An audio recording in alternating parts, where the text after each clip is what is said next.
কলকাতার মসজিদে জুমার আজান বন্ধ করল মোদী সরকার, আতঙ্কে মুসলিমরা। পশ্চিমবঙ্গে সংখ্যালঘু মুসলমানদের পরিস্থিতি ক্রমশ উদ্বেগজনক হয়ে উঠছে। একসময় কলকাতা ও পার্শ্ববর্তী শহরগুলোতে জুমার দিন মসজিদে জায়গা না হলে রাস্তায় নামাজ পড়তেন অগণিত ধর্মপ্রাণ মানুষ। কিন্তু বর্তমান মুখ্যমন্ত্রী শুভেন্দু অধিকারীর নেতৃত্বাধীন বিজেপি সরকার সেই পথ পুরোপুরি বন্ধ করে দিয়েছে। শুধু তাই নয়, এখন সরাসরি মসজিদ থেকে মাইক খুলে নেওয়ার মতো গুরুতর ঘটনাও সামনে আসছে। এর জেরে শুক্রবার কলকাতা ও সংলগ্ন বহু মসজিদে জুমাবার আজান শোনা যায়নি। আজানের ধ্বনি না পৌঁছানোয় বহু মুসল্লি ঠিকমতো নামাজেও যোগ দিতে পারেননি। সব মিলিয়ে চারদিকে এক অজানা আতঙ্ক ও হতাশার পরিবেশ তৈরি হয়েছে। এদিন কলকাতার পার্ক সার্কাসের এক ইমামের কণ্ঠে এই করুণ পরিণতির বাস্তব চিত্র ফুটে ওঠে। চরম অসহায়তার সুরে তিনি বলেন, মাইক কেড়ে নিয়ে আমাদের উপর নানাভাবে জুলুম করা হচ্ছে। আমরা সব সহ্য করব, কারণ আমাদের আর কিছু করার নেই। শনিবার আমাদের স্বাধীনতা দিবস। আমি সবাইকে অনুরোধ করছি, সবাই নিজের বাড়িতে জাতীয় পতাকা উত্তোলন করুন। না হলে এই সরকার মুসলমানদের গায়ে খুব সহজেই দেশদ্রোহীর তকমা ছেঁটে দেবে। তার এই মন্তব্য থেকে বোঝা যায় রাজ্যের মুসলিম নাগরিকদের মধ্যে বর্তমানে কতটা ভীতির সঞ্চার হয়েছে।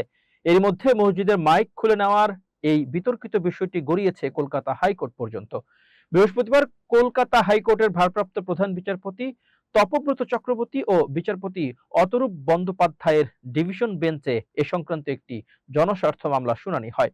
আইনজীবী কল্যাণ বন্দ্যোপাধ্যায় আদালতে অভিযোগ করেন, কোনো ধরনের লিখিত নোটিশ ছাড়াই শুধু মৌখিক নির্দেশে পুলিশের সহায়তায় রাজ্যের প্রায় ৪,০০০ মসজিদের মাইক খুলে নেওয়া হয়েছে।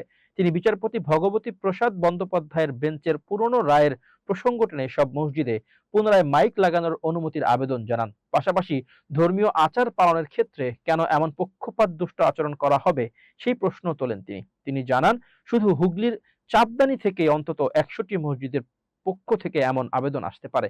অন্যদিকে রাজ্যের অ্যাডিশনাল অ্যাডভোকেট জেনারেল এজি আদালতে এই মামলার গ্রহণযোগ্যতা নিয়ে পাল্টা প্রশ্ন তোলেন। তিনি জানান, পুলিশের পক্ষ থেকে মাইক খোলার কোনো নির্দেশ দেওয়া হয়নি এবং কোনো পুলিশ কর্মকর্তা এমন নির্দেশ দিয়েছেন তার কোনো নির্দিষ্ট প্রমাণ বা নাম মামলাকারী দিতে পারেননি। এছাড়া ৪,০০০ মাইক খোলার অভিযোগ উঠলেও কোনো ইমাম নিজে এগিয়ে এসে মামলা করেননি বলেও তিনি উল্লেখ করেন। এএজি দাবি করেন, অন্তর্বর্তী নির্দেশ না দিয়ে রাজ্যকে নিজেদের অবস্থান স্পষ্ট করার সুযোগ দেওয়া হোক। পরিস্থিতি বিবেচনা করে ভারপ্রাপ্ত প্রধান বিচারপতি জানতে চান, ঠিক কোন জেলার কোন কোন মসজিদে থেকে মাইক খোলা হয়েছে তার সুনির্দিষ্ট তথ্য আদালতে জমা দিতে হবে।